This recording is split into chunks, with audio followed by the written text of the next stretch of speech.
Good afternoon, everybody. What a beautiful day, huh? I don't think you could have ordered better weather than this. And it looks like that's what we're going to get the rest of the camp meeting. So what a blessing. Yeah. Glad you're back for the afternoon sessions. This is the first of our 3 afternoon seminars.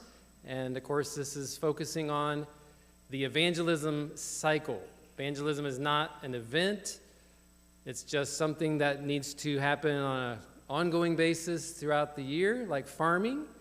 And of course, our favorite part is the harvesting, right? Harvesting the crop. But a lot of things have to go into that for that to happen as it should. So our speaker for afternoon is Pastor Alex Rodriguez from the Voice of Prophecy, associate speaker. And he's the director of the evangelism and field services for Voice of Prophecy ministry. So Alex, we're glad you're here again. Let's have him come on up and give him as much time as possible. Let me have a word of prayer. Father in heaven, we thank you for this beautiful day. Thanks for all the blessings we've received so far. And we pray now you'll tune our minds and hearts to this important subject that Alex is sharing with us this week. Help us, Lord, learn with an intention to implement these principles in our churches that we may see a great harvest of souls for your glory, your name's sake, Lord, the enlargement of your great kingdom. In Jesus' name we pray. Amen.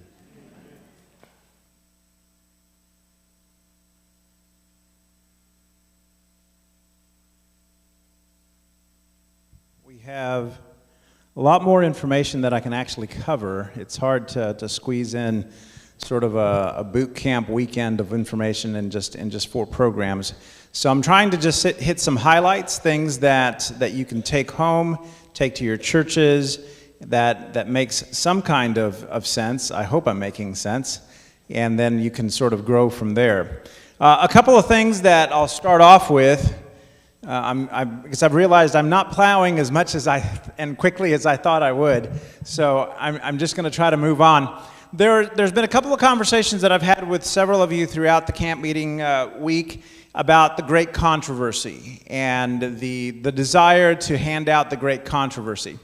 You know, that has always been an interesting dilemma in my mind. We've been told to send out the great controversy and give it out prolifically, if you will. At the same time, we also know that there's really one book that Ellen White wrote that she wanted spread out to everybody, and it's the one book that she did not have published in Adventist publishing houses. Anybody know what book that was? Steps to Christ. Steps to Christ is the one that she actually wrote. She didn't take it to an Adventist publishing house. It was published outside of an Adventist publishing house, and it was to be spread out to everybody. Great controversy lives up to its name. It does tend to bring controversy. And so I've always struggled with the great controversy when it comes to delivering that to individuals that are not ready for the great controversy. Does that make any sense?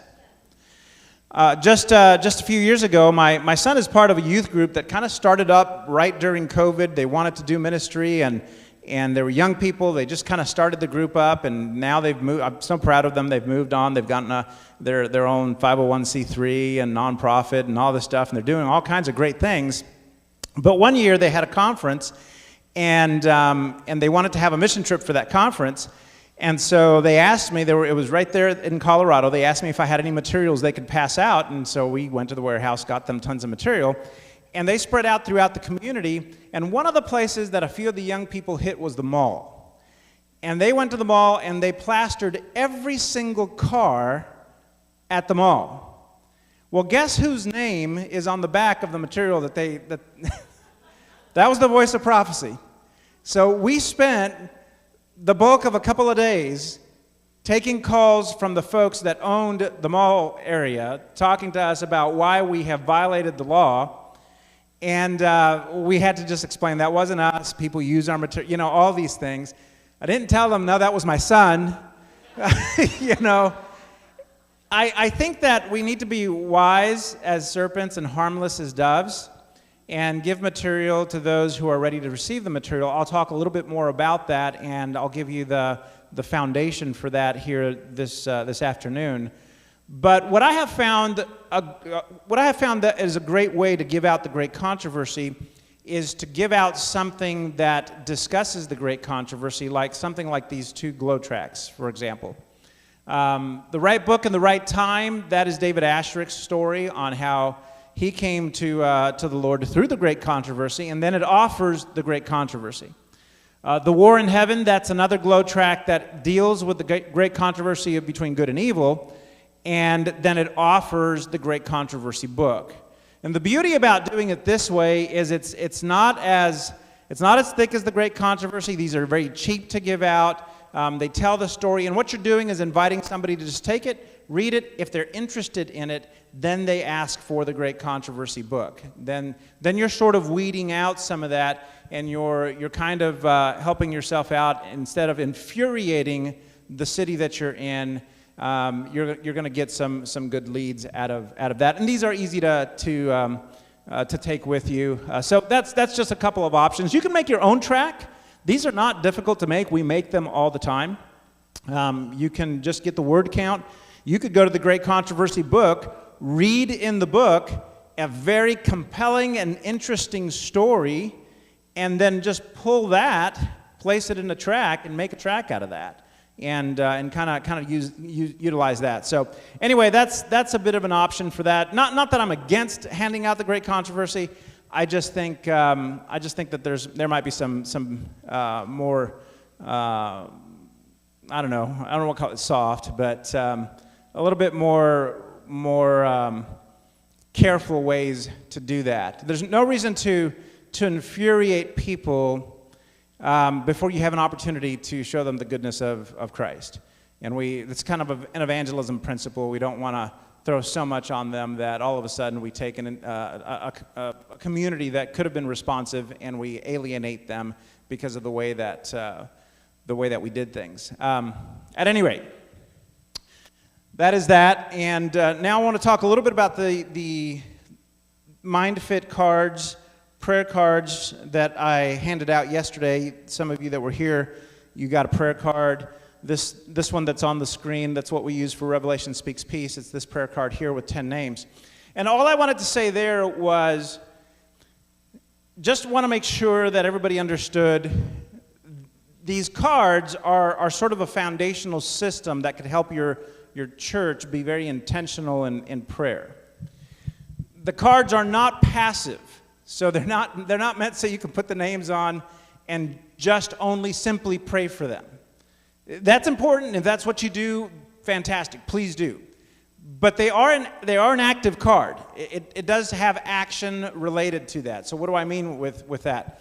You're praying for the individuals on their cards, yes, but you're also praying that God will give you an opportunity to meet with those people, communicate with them, make friends with them, give them an opportunity to hang out with you, and then you're praying that God will open the door so that you can invite those people to an event, to your church, to a Bible study, whatever it is that you can invite them to, so that you can invite them to follow Jesus.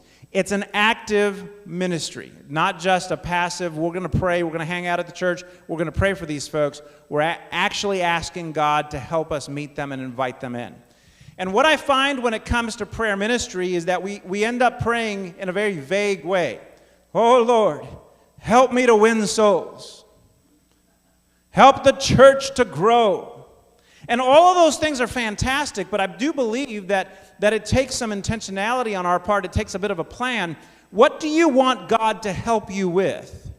Exactly, specifically. Who are the individuals that you're asking for? What is the neighborhood that you're asking to go into? These kinds of specific things. It's not that God needs this. God knows. But if you don't put specifics to that, then you're not held to any accountability standard. If that makes any sense. So if I'm just praying, oh, Lord, help my church do, but I'm not saying, here are the things that we have planned, Father, and here are the people that we're going to go after, then when it's all said and done, I didn't really have a plan to execute, so I didn't really get anything accomplished. I didn't really do it. And anybody that came in, well, that's who God decided to bring in. And I encourage you to not just leave it there. Be much more intentional. You know right now, sitting here, the individuals that are on your heart. Many of these are your own family members. Place them on the list. Begin to fervently pray for them, and God's going to grant you that list. All right, and the last thing that I wanted to do just as a review is to have you guys take out your sheets, your worksheets from yesterday, if you still have them. I do have a few of them left up front, and I wanted to talk a little bit about how to use these. Well, I put this on the screen. I don't have to carry it around.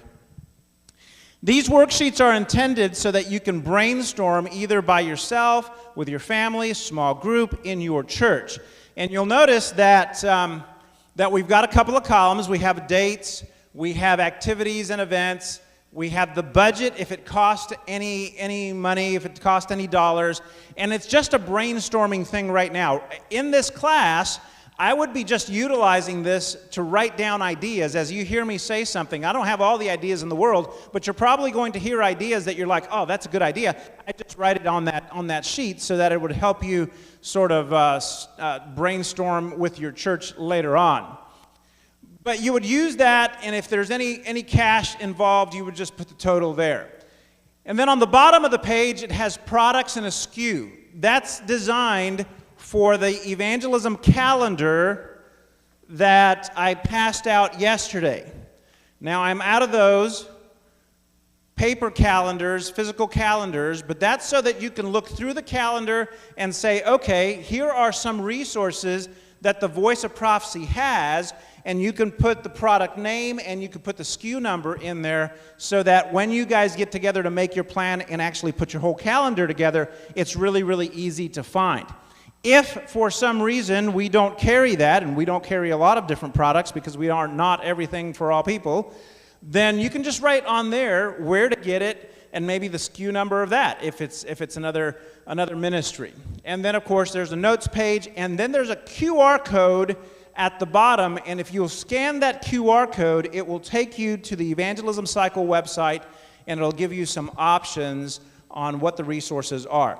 You can, for those of you who don't have this, you can download this. You can get it in digital format at evangelismcycle.com.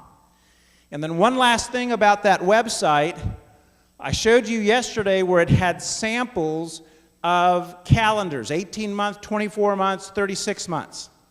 If you will go to that and click on, I think it's more information or something like that, and you click on that particular sample, like 18 months, and you want more information, it'll take you to another page that will actually list every single month or color, and it'll give you options that we have just brainstormed. Like for prayer, hold a 10 days of prayer. You'll have multiple options for each one of those just to jumpstart you, get you going as you start brainstorming. Again, these are just ideas to get you going. What I would love to see is for you to spend some time with your church, going through every single one of these sheets, filling them out, brainstorming your next plan, however long that is, 18, 24, or 36 months. All right, Evangelism Cycle Part 2. We were in Part 2 yesterday. We are in Part 2 today, because we did not finish. So we're going to try to go quickly and see what we can capture from yesterday. I talked a little bit about the war room. That's where we ended yesterday, and how important this is. This is vital. Having a war room somewhere in your church that you have the map for everything that you're working, every area that you're working in your district. That war room should be your supply room as well. You should have all your supplies there, everything ready to go. It's just a room that is dedicated to the work that you are doing.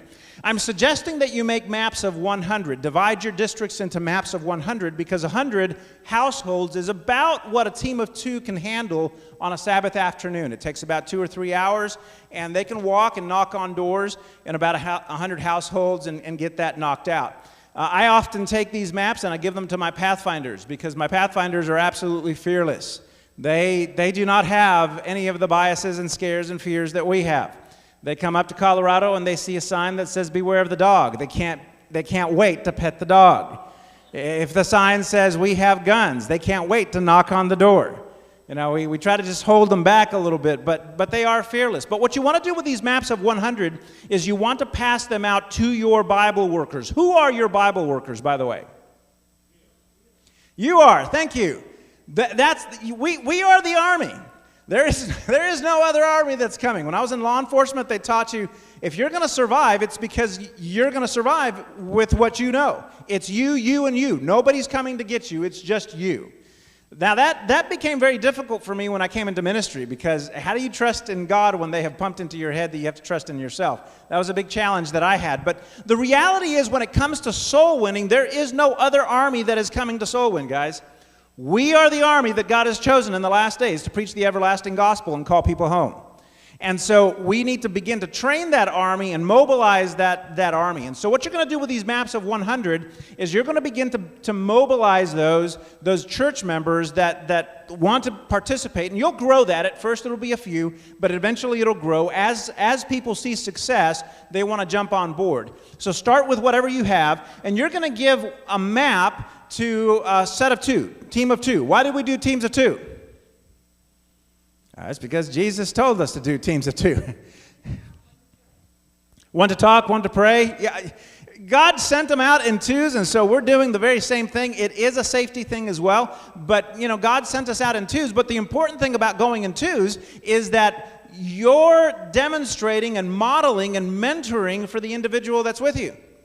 And so when that individual gets trained, then you split up, and then they take a mentor, and they begin to train, and you train somebody else, and before you know it, we've trained the entire church. So it's really important to go in teams of two. There's many other reasons. We can cover that at another seminar, but give them to teams of two. When you give these maps to these individuals, that district belongs to them.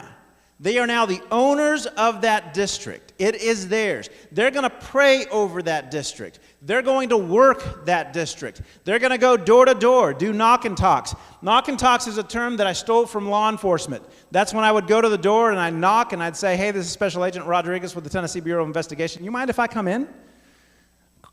Most people will say yes, because they'll see the badge. Yeah, come on in. Well, I'm hoping that they do that because I want to see the dope that they have inside the house, and I want to smell it, and I want to be able to get a warrant.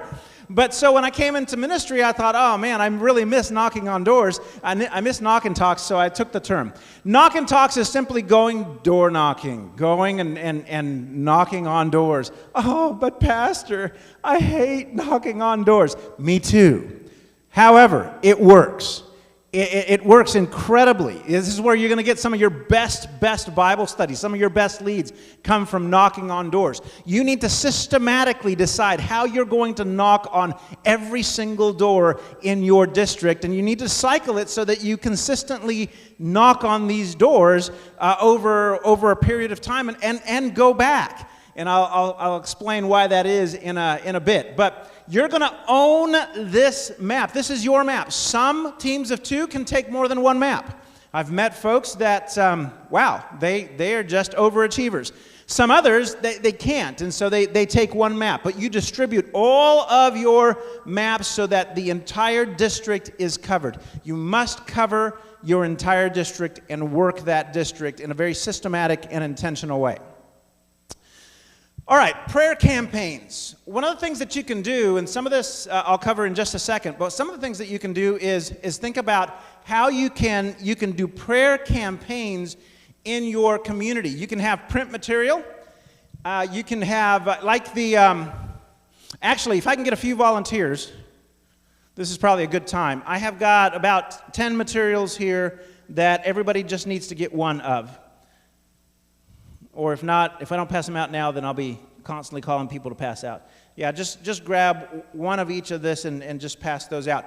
They're about to give you this little mini. I've got one. There's a little Discover Mini.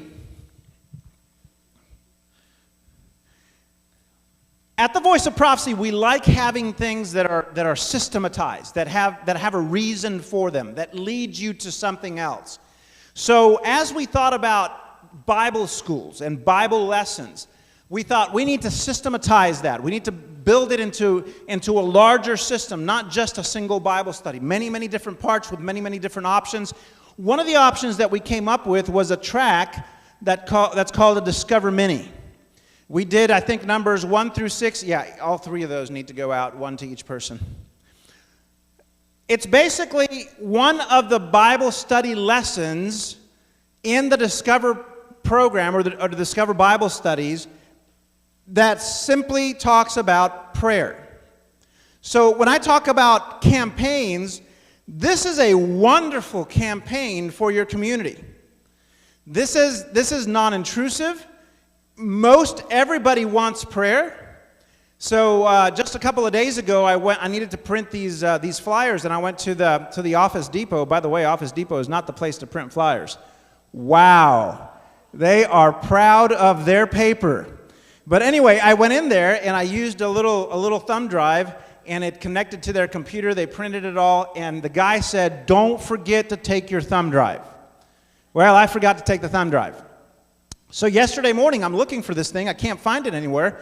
So I call Office Depot, and I talk to another guy there, and he says, "Well, when did you come in?" I said, "I came in yesterday." He said, "Did you speak to an older man?" And I said, "Yes, I did." He said that he was rushed to the hospital late last night. And I was like, "Oh, I'm sorry. Well, I'll be praying for him." So he says, "I'll look for your thumb drive and I'll give you a call." He never gave me a call. So this morning on the way here, I just ran through the Office Depot because I knew exactly where that guy had put it. It was behind. He told me it was not going to work on this cable that they had, and he was just going to place it in the back of a computer. So I went there, and as soon as I walked in and looked at the computer, there's my thumb drive. It's sitting right there. So I walked up. There's a gentleman standing there, and I was like, "This is exactly what I've been looking for the last 2 days." And I pulled it out, and he was like, "Oh, you're the guy that called yesterday." And I said, "Yeah, that's me." And so I asked him. I said, "How is this gentleman doing that was here yesterday, that went to the hospital?" And he says, "Well, he's not doing well. He's in pretty rough shape. I went to see him last night." My answer to him was, "You know what? I'm going to pray for him." I have no idea whether the guy was a Christian. I have no idea whether the guy was a praying man or not. But I have found that in the society that we live in, most people will not reject prayer. There are a few that will. But if there is anything that is a wedge into people's hearts, it's prayer. And it always happens when there's disaster. Lots of atheists out there until the plane is about to fall out of the sky. And I've been in that plane, by the way, where everything was fine and all of a sudden the thing drops 100 feet and everybody is screaming and yelling, "We're going to die. Pray to your God." There's just no atheists when the ship is going down. And so these are fantastic little tools, print tools, that you can begin to pass out like the leaves of autumn in your community to start marking and connecting with your community. Signage, I'll talk about that in just a minute. Social media. How many of you have launched a social media campaign in your community specifically for prayer? I challenge you to do that because everybody's on social media. What if you became the praying church in your community? These are the people that pray. If we go to them, they'll pray for us. And it doesn't have to be complicated. You're just basically telling that one, don't pass that one out yet, because I don't have enough for everybody on that one.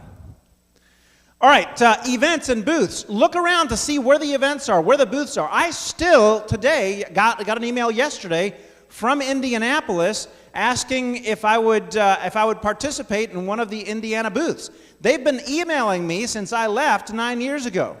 Because right before I left, we were doing health ministry all over the conference, and especially in the Indy area, and we made contacts with different folks, and so we were constantly taking booths.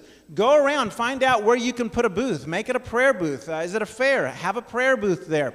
We were out in Wrocław, Poland a few years ago, and the young people, they would go to the square on Saturday afternoon. They would set tables out in the square, a couple of tables. They would have some materials to pass out, and they would just pull people off to the side and pray with them, and then they ask them if they wanted any materials.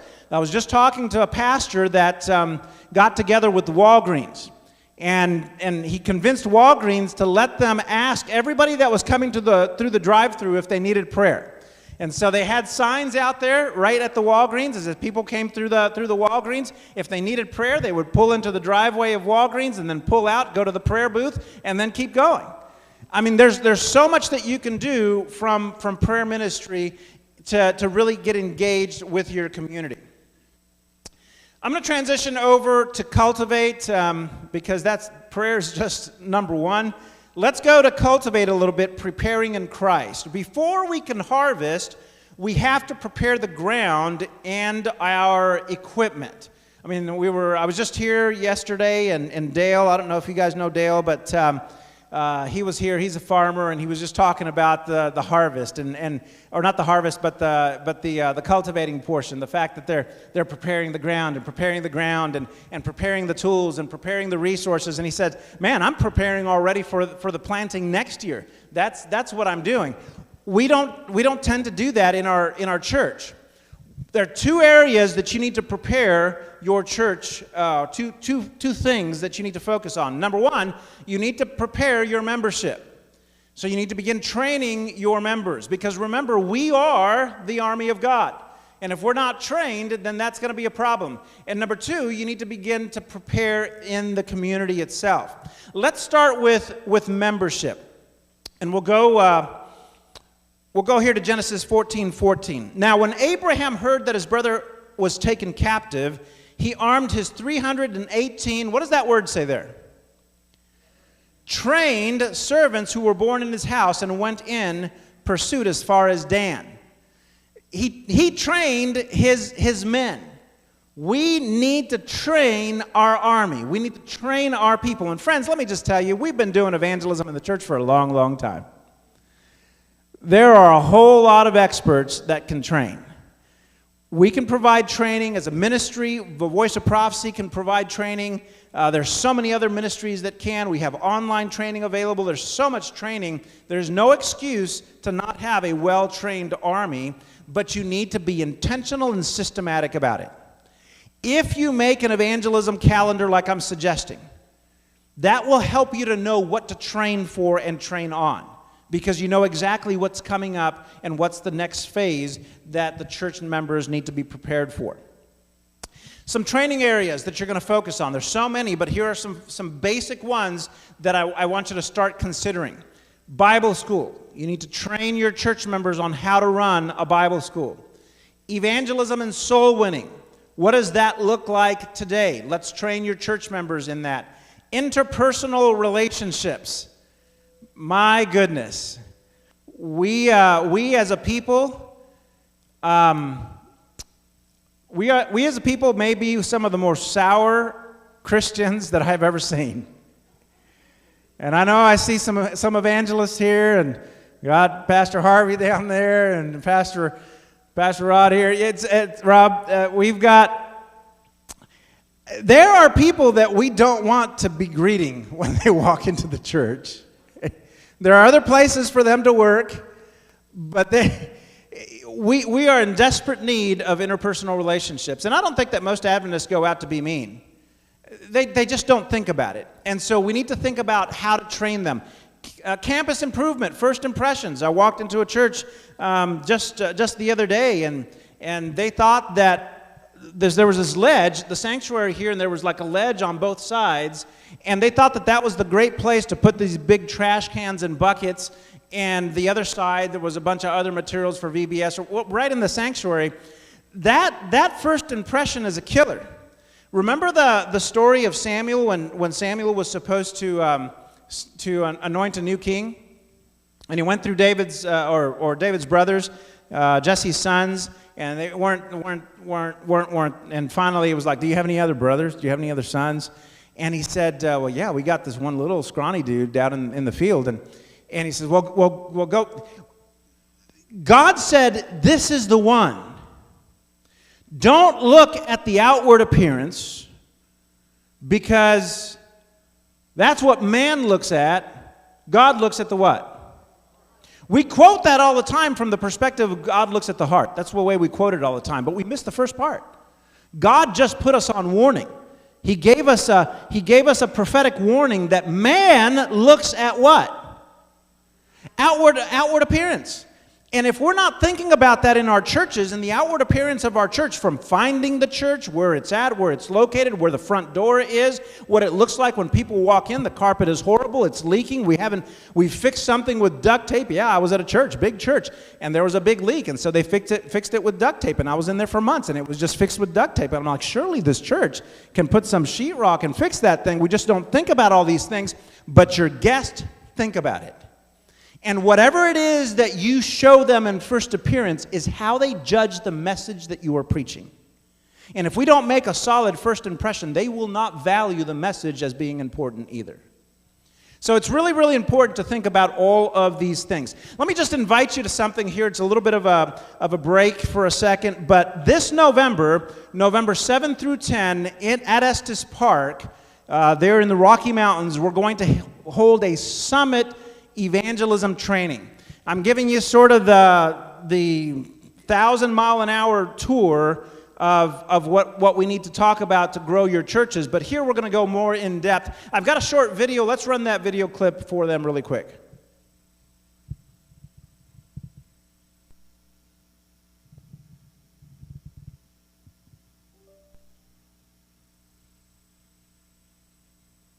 I don't know about you, but there's something about being up in the mountains.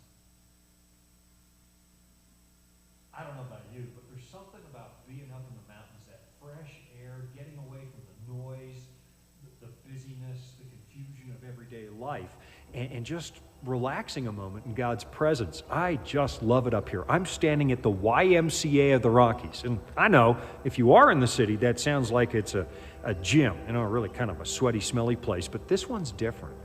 This is an actual resort located right next to Rocky Mountain National Park, and here's what we're going to do. November 7 through 10, we're going to have a really important retreat up here. We can all breathe the mountain air together. We can relax in God's gorgeous, gorgeous creation.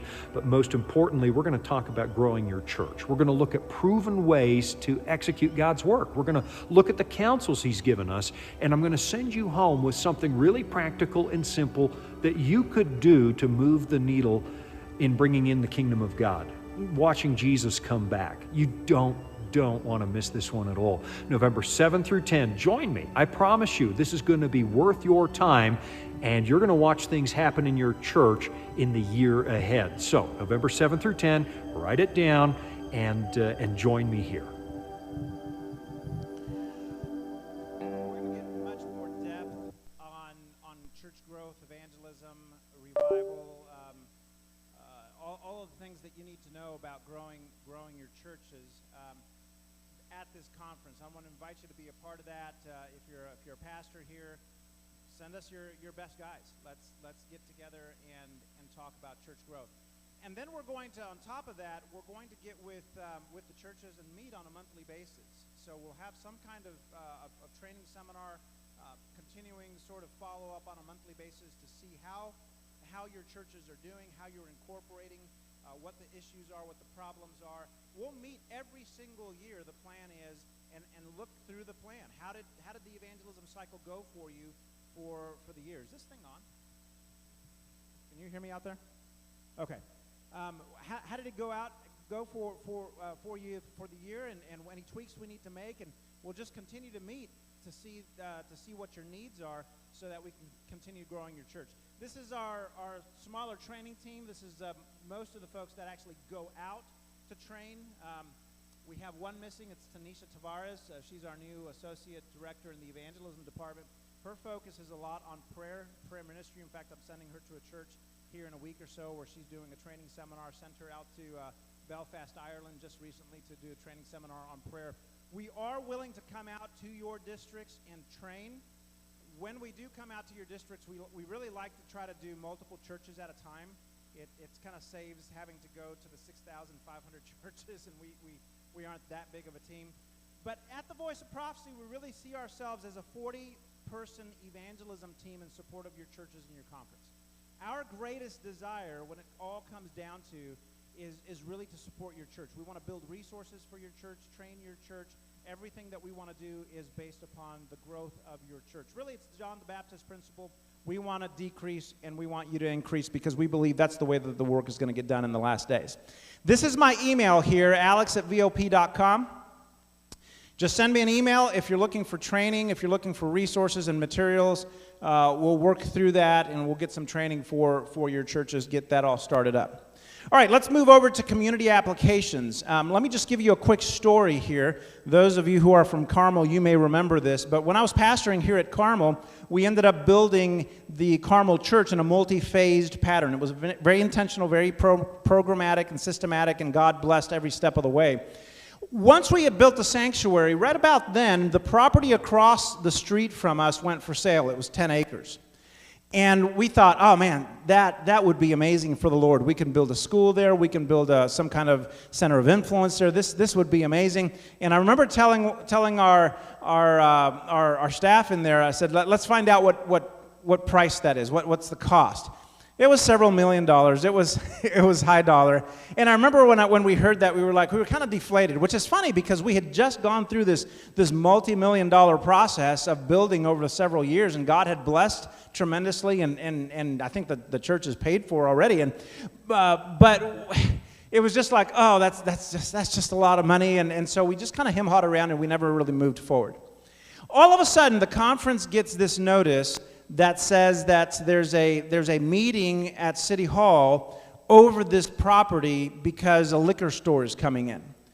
And we're like, oh, no, that can't work. And so we ended up calling, and we're like, we want to talk to the city council on this. And so they invited us to give them 5 minutes.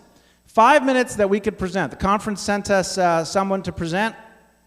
And we went in there. It was a group like this, filled with people and folks that were city council folks sitting up front.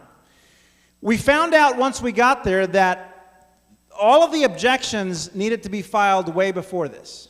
This was actually just the decision-making on some kind of technical process, but it was already decided. They were coming in. They were going to build the biggest liquor store in the county there. So we tried anyway. We tried to talk about the fact that we were planning on building a school there. We were doing this. We really didn't think that was a great location for it. And the answer from City Hall was, I remember one guy just laughing, and he says, well, the good thing is that when the parents pick up their kids, they can just run right over to the liquor store and get their liquor on their way home. And everybody in the group laughed.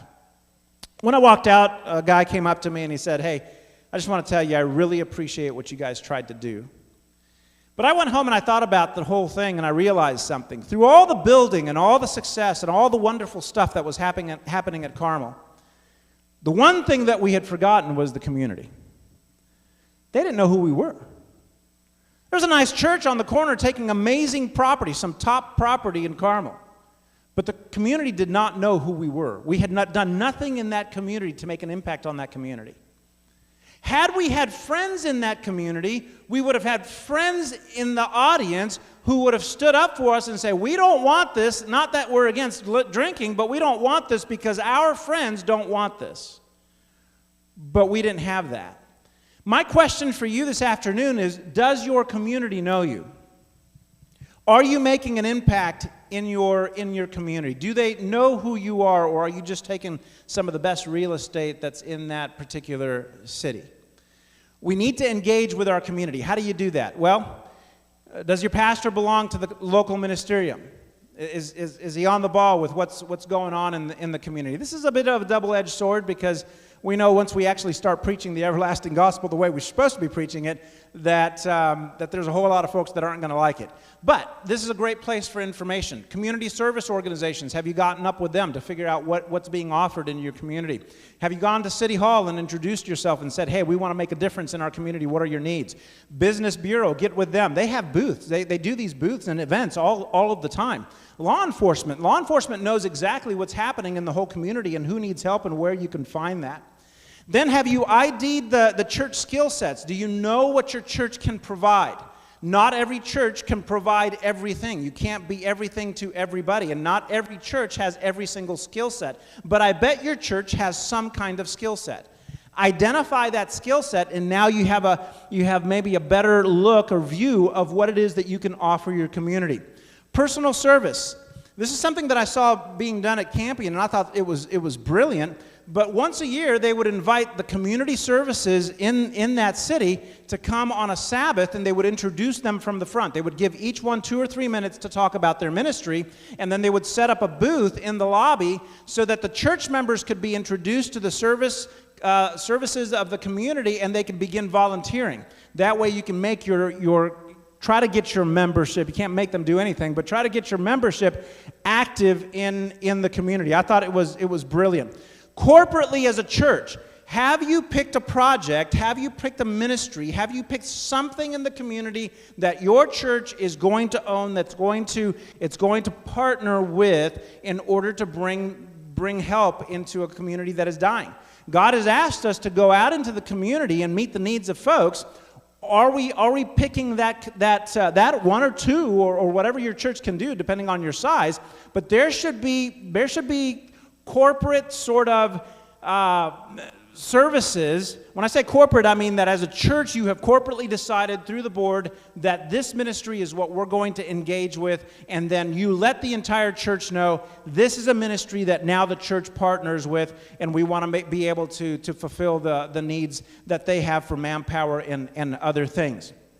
Or you can establish your own church-run ministry service. There's so many things to do. One of the things that I've appreciated from this campus, I hope they still do it, but one of the things that I appreciated from this campus years ago is Project 58. Do they still do Project 58 here? I think that's brilliant. Because when you are putting young people, righteous, godly, kind young people, as long as the young people are righteous and kind, in the community constantly, the community gets to know the church or the school as somebody that really cares about the community, and kids that are, it's not just a school taking up space or just a school doing this or that. It's a school that cares about the community and gives back to the community. How are you going to give back to the community? Have you thought about signage? If I drive in your city, and most cities are just like this, and God's given me the opportunity to be in multiple of them. If I drive from one side of the city to the other, do I know that your church exists? And if I don't, what can we do about that as a church? We've got to let people know we're here, because if they don't know we're here, they're never going to show up. At the Campion Church, they've decided that they're going to brand. They did this a few years ago. One of our creative guys was at the church, and he created this brand. Everywhere and everything that we print, for the most part, has that brand on it. We also put that with the Adventist logo. Why do we do that? Well, it's really, really simple. I actually learned that principle here before I left. Every time we do an event and we create a brand new handbill, and that handbill doesn't have something that's recognizable, it's like starting over with everybody that's seeing it. Everybody's seeing you for the very first time. But if you figure out some kind of brand, whether it's something like this or even the SDA logo, and you just put that over and over and over again, people begin to associate. It's like Nike. If I tell you Nike right now, you know exactly what the logo is. There are so many things like that. Taco Bell, you name it. It's the power of branding and seeing it over and over again. Have you thought about branding your church? Just a couple of days ago, this is the pastor's wife's car, and they left a year ago. She posted something on Facebook I saw the other day, and she says, it's been a year, and I'm still carrying the magnet from the Campion Church. And I thought that was cool, so I stole it here for presentations, but so you can create all kinds of stuff like magnets and other things that you can just give them to the people that you know drive good in your community, because that could be a problem too. But you know, just a thought. We ended up saying, hey, you know, we don't want people to drive from one end to the other in the community without seeing us. So we ended up putting billboards. This is sort of a prayer billboard, and this was an early design. I think it was tweaked after that. This is our Bible school. Here they violated some of the principles. They decided that they wanted to brand their Bible school Bible Learning Center, and they came up with this brand.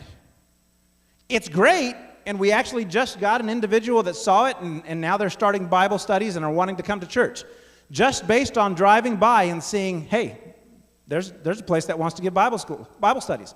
But what do you not see in this? The logo's not there. And yeah, they've just kind of violated the principles. So, I need to talk to our marketing people when we get down there. Say, hey, what are you doing? But it's got, your church has to be branded. People need to see that your church is there. I've got 5 minutes, it looks like. Online presence. What does your online presence look like? I would guess that if I were to jump on your websites today, I would think that your church is quite dead because nothing is happening online. We did Revelation Speaks Peace in Calgary, Canada. It's a different time for evangelism these days. Almost everybody that came to the meeting knew we were Seventh-day Adventist on opening night. How did they know that? They checked us out online. Because that's what people do. They jump online and they check everything out. If you don't think they're checking you out online, it's time to wake up. They're looking for your website. They're seeing if you have social media. They're trying to figure out what kind of church you are. Are you an active church? Are you a church that they want to be a part of? All right, Evangelism Cycle Part 3. Now we start on the program that I had actually done and gotten ready for today. So we are a little behind, but we'll go 4 minutes into it. So, encountering Christ. This is the next area. We're going to go back to the parable of the sower. It says, "Then he spoke many things to them in parables, saying, Behold, a sower went out to sow, and as he sowed, some seed fell by the wayside, and the birds came and devoured them. Some fell on stony places where they did not have much earth, and they immediately sprang up because they had no depth of earth. But when the sun was up, they were scorched, and because they had no root, they withered away. And some fell among the thorns, and the thorns sprang up and choked them. But others fell on good ground, and yielded a crop, some 100-fold, some 60, some 30. I want you to notice a couple of things here. This commission, we have a sower. That means that that God has somebody that he wants them to do something. And of course we find that's us. They sow. That means there must be some kind of area that they're sowing. And that area is all nations. We see that in Matthew 24. We see that in Revelation 14. And then we have something that we're supposed to sow, and that's the seed. We are supposed to sow this word of God. This is what God has asked us to do. This is the Great Commission. And when we read the parable, it says where all that was done. It was done at the wayside, it was done at the stony places, it was done at the thorns, and it was done on good ground.